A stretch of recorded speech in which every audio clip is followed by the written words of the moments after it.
Psychology یہ کہتی ہے کہ اگر 2 سال کے بچے کے سامنے جو خاوند ہے وہ اپنی بیوی کو تھپڑ مارتا ہے تو وہ تا زندگی وہ بچوں کے جو ذہن ہے اس کے اوپر اس چیز کا امپیکٹ رہتا ہے۔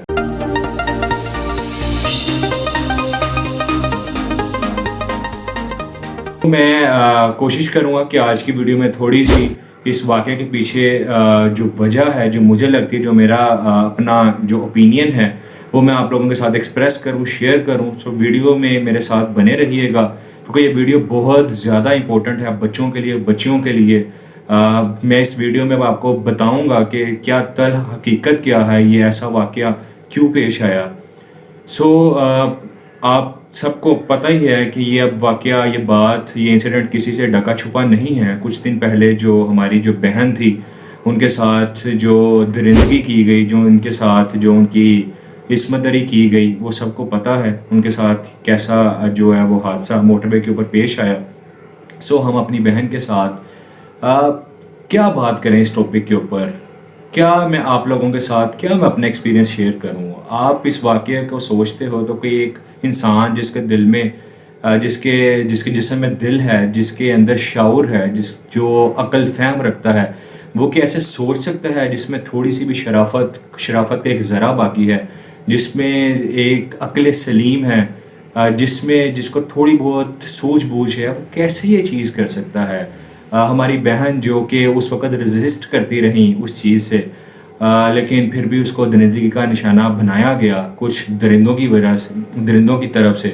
اور نہ صرف یہ بلکہ جو چھوٹے بچے تھے، جو معصوم بچے تھے، ان کے سامنے یہ چیز کی گئی۔ وہ جو چھوٹے بچے تھے ان کی جو ذہن ہے ان کے اوپر کیا امپیکٹ پڑا ہوگا۔ سائیکولوجی یہ کہتی ہے کہ اگر 2 سال کے بچے کے سامنے جو خاوند ہے وہ اپنی بیوی کو تھپڑ مارتا ہے تو وہ تا زندگی وہ بچوں کے جو ذہن ہے اس کے اوپر اس چیز کا امپیکٹ رہتا ہے۔ لیکن ان چھوٹے معصوم بچوں کے سامنے جب یہ واقعہ پیش آیا ہوگا تو اب وہ کس طرح سے وہ اپنی جو نارمل لائف ہے اس کی طرف واپس آئیں گے، روٹین لائف ہے اس کی طرف واپس آئیں گے۔ ہم اس واقعے کے اوپر افسوس کر سکتے ہیں، ہم من حیث القوم پوری قوم اس بہن سے، اپنی اس سسٹر سے معافی مانگ سکتے ہیں۔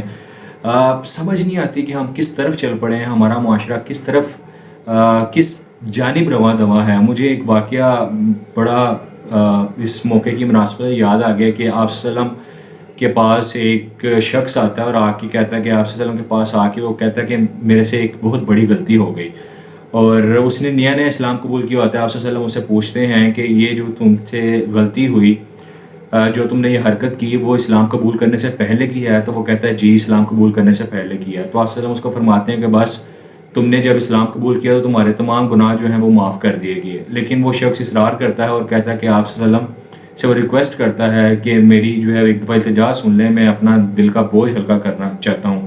تو آپ صلی اللہ علیہ وسلم اس کو کہتے ہیں ہاں بتاؤ، تم شیئر کرو۔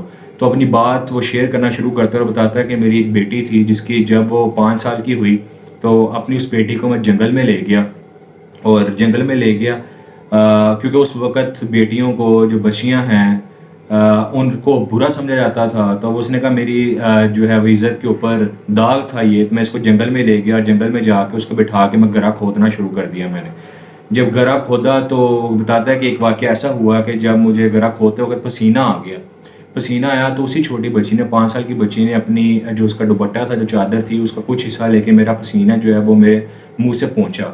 لیکن کہتا ہے پھر بھی مجھے شرم نہ آئی، مجھے ذرا سا بھی احساس نہ ہوا، خیال نہ آیا، اور میں نے وہ گڑھا کھود کے اس کو اس میں ڈالا اور اس کے اوپر مٹی ڈال دی۔ جب اس نے یہ ساری بات آپ صلی اللہ علیہ وسلم کو بتائی تو آپ صلی اللہ علیہ وسلم وہاں پہ ایک دم سے لرزہ طاری ہو گیا، وہ خاموشی وہاں پہ چھا گئی۔ کچھ دیر بعد جب اس نے آپ صلی اللہ علیہ وسلم کو دیکھا تو آپ صلی اللہ علیہ وسلم جو ہے وہ زاروں کی طرح رو رہے تھے۔ آپ صلی اللہ علیہ وسلم نے اس کو فرمایا کہ اگر تو نے اسلام قبول نہ کیا ہوتا تو میرا خدا گواہ ہے، میں کہ تمہاری جو گردن ہے، جو تمہارا سر ہے، وہ قلم کر دیتا۔ یعنی اس بات سے کیا پتہ چلتا ہے کہ چھوٹی بچیوں کے ساتھ، ہماری بہنوں کے ساتھ، ہماری عورتوں کے ساتھ ایسا سلوک کرنے کے اوپر جو بھی اس چیز کے مرتکب ہوتے ہیں انہیں سرعام پھانسی دی جائے، انہیں سرعام لٹکا دیا جائے۔ دوستو، اس کی جو بنیادی وجہ جو میں نے ویڈیوز دیکھی اور جو میری اپنی پرسنل آبزرویشن ہے وہ ہمارے اس معاشرے میں تربیت کے نظام کا نہ ہونا ہے۔ آپ سب کو پتہ ہے کہ ہمیں اب ہمارے جو باؤ اجداد تھے وہ اپنے بچوں کی تربیت کیا کرتے تھے، ان کو اچھا برا بتایا کرتے تھے، لیکن اب ہمیں بتانے والا اب کوئی بھی نہیں ہے، ہمیں کہیں سے کوئی چیز پتہ نہیں چلتی۔ آپ امیجن کریں کہ یہ جن درندوں نے یہ حرکت کی ہے، ان کے ذہن میں جو فطور ہوگا، وہ فطور وہ جو درندگی ہے، جو وہ شرمناک انہوں نے حرکت کی، وہ سارا فطور کہاں سے آیا ہوگا؟ وہ یہ سارا فطور وہ اسی معاشرے کی وجہ سے پروان چڑھا ہے، وہ اسی معاشرے کی دین ہے۔ دوستوں، آپ نے آبزرو کیا ہوگا کہ ہمارے معاشرے میں اس وقت بڑا ہونے کی علامت کیا ہے، نشانی کیا ہے؟ وہ آپ سب دیکھتے ہوں گے کہ جس کے پاس دولت ہے، جس کے پاس شہرت ہے، جس کے پاس پیسہ ہے، جس کا جو انفلوئنس چلتا ہے، جس کا نام چلتا ہے، اسی کی جو ہے وہ آج کل گڈی چڑھی ہوئی ہے۔ ایسے ہی ہے، جبکہ جو بڑا ہونے کا جو معیار ہونا چاہیے تھا وہ ہونا چاہیے تھا آپ کے اخلاق، بڑا ہونے کا جو معیار ہونا چاہیے تھا وہ ہونا چاہیے تھا آپ کی شرافت، لیکن آج الٹا ہے۔ جس کے پاس پیسہ ہے، شہرت ہے، نام ہے، وہ لوگوں کو انفلوئنس کر کے اپنا کام نکلوا لیتا ہے، اور جو عام بندہ ہے، جو عام انسان ہے، جو غریب ہے، وہ بیچارہ در در کی ٹھوکریں کھاتا ہے، وہ دھکے کھاتا رہتا ہے۔ اس ساری بات کے بعد اس چیز کا اگر آپ میرے سے پوچھیں تو وے فارورڈ کیا ہے؟ وے فارورڈ دو تین چیزیں ہیں۔ پہلی چیز یہ ہے کہ مجھے، آپ کو، اور جتنے میرے یہ دیکھنے والے ہیں یہ بعد میں دیکھیں گے، ہماری فیملیز، ہمارے باؤ اجداد، ہمارے قریبی رشتہ دار، ہمارے جاننے والے، ان کی اب یہ پرائم رسپانسبلٹی ہے کہ وہ کیا کریں، وہ اپنے بچوں کی تربیت کریں۔ ہم اکثر لڑکیوں کو کہہ دیتے ہیں کہ تم اب باہر جاؤ تو کور کر کے جانا، باہر دودھ والا آیا تو تم نہیں جاؤ گی، بھائی کو بھیجو۔ مطلب ہم پابندیاں لگاتے ہیں لڑکیوں کے اوپر، ہم لڑکوں کو کیوں کچھ نہیں کہتے؟ اکثر میں یہ کہتے ہوئے سنتا ہوں کہ حیا جو ہے وہ عورت کا زیور ہے۔ یہ کہاں لکھا ہے حیا عورت کا زیور ہے؟ حیا سب کا زیور ہے۔ آپ نے بھی حیا کرنی ہے، میں نے بھی حیا کرنی ہے۔ ہم لڑکیوں کو کہتے ہیں کہ اپنے آپ کو ڈھانپ کے جاؤ، لیکن ہم لڑکیوں کو ہم کہتے ہیں پردہ کرو، لیکن ہم اپنی آنکھوں کا پردہ کیوں نہیں کرتے؟ جو چیز ہمارے اندر ہے، وہ جو چیز ہمارے کنٹرول میں ہے، ہم اس کو کیوں نہیں کرتے؟ ہمیں تو بلکہ لڑکیوں کا محافظ ہونا چاہیے۔ کہیں پہ ایسا کوئی واقعہ خدا نہ خواستہ ہو رہا ہو تو ہمیں وہاں پہ پہنچ جانا چاہیے، تاکہ وہ بہن بیٹی کہے کہ میرا محافظ آ گیا، نہ کہ وہ یہ کہے کہ میرا چور آ گیا، مجھے لٹیرا آ گیا، مجھے لوٹنے والا آ گیا۔ یہ تھوڑا سا آپ اس کے اوپر سوچئے گا، اور اس کے بعد اس کا جو وے فارورڈ ہے وہ اگین قانون سازی ہونی چاہیے اس کے اوپر۔ ایسی جو حرکتیں ہیں اس کے اوپر سزائیں سخت سے سخت ہونی چاہیے، کڑی سزائیں ملنی چاہیے۔ یہ تو ایک واقعہ تھا جو ہائی لائٹ ہو گیا میڈیا کی وجہ سے، لیکن ایسے بہت سارے واقعات ہیں۔ یہ موٹر وے پہ انسیڈنٹ ہوا تو وہ ایک دم سے اس کی ہائپ کریٹ ہو گئی، لیکن ان گلیوں میں، ان گھروں میں ایسے بہت سارے واقعات ہوتے ہوں گے جو رپورٹ نہیں ہو رہے۔ اس وقت جو والدین کی، جو آپ کے بڑے بھائی بہن کی، جو آپ کے دادا دادی کی، نانو نانی کی جو پرائم رسپانسبلٹی ہے وہ یہ ہے کہ آپ پیسہ کمائیں، آپ گھر بنائیں، آپ گاڑی بنائیں، آپ مال اکٹھا کریں، آپ کو یہ سب چیزیں مبارک، لیکن اس سے بھی زیادہ اہم جو چیز ہے وہ یہ ہے کہ اپنے بچوں کی تربیت کریں۔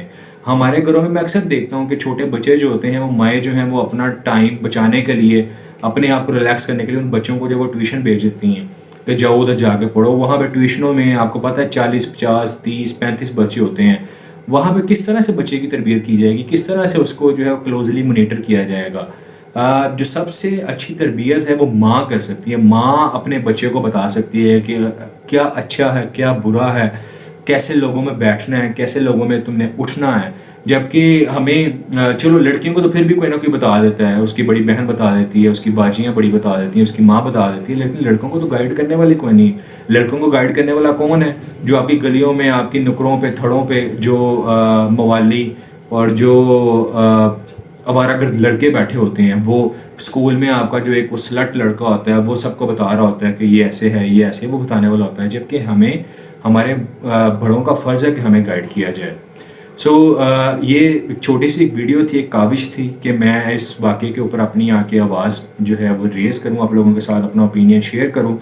اس ویڈیو کو زیادہ سے زیادہ شیئر کیجیے گا، لائک کیجیے گا، تاکہ یہ بہت سارے لوگوں تک پہنچے، اور ہم جتنی اویئرنیس کریٹ کر سکتے ہیں، ہم ایک as a common human being, as a common man, as an individual man, obviously میرے جتنے سبسکرائبرز ہیں 200 400 500، وہ ان تک آواز میری چل جائے، فیس بک کے جو میرے پیج کے اوپر جو ہیں لوگ ان تک چلے جائے، تو آپ آگے شیئر کریں گے، مزید لوگوں تک میری آواز پہنچے گی، سو ہم اپنا کہیں نہ کہیں ہم اپنا رول پلے کر لیں گے. سو امید کرتا ہوں کہ ہم یہ چھوٹی چھوٹی چیزیں جو میں نے آپ کو بتائیں اس کے اوپر عمل کریں گے. ہم اپنے بڑوں کو بتائیں گے، ہم اپنے چھوٹوں کو بتائیں گے کہ وے فارورڈ کیا ہے. اور اگر آپ کو یہ ویڈیو اچھی لگی ہے تو اس ویڈیو کو لائک کر دیجیے گا. ملتا ہوں پھر سے کسی ایک ایسی ویڈیو کے ساتھ. تب تک کے لیے اپنا بہت خیال رکھیے گا. میں ہوں فیصل ندیم، آپ کا ہوسٹ، آپ کا دوست. اپنا بہت خیال رکھیے گا. ٹیک کیئر. اللہ حافظ. Bye bye.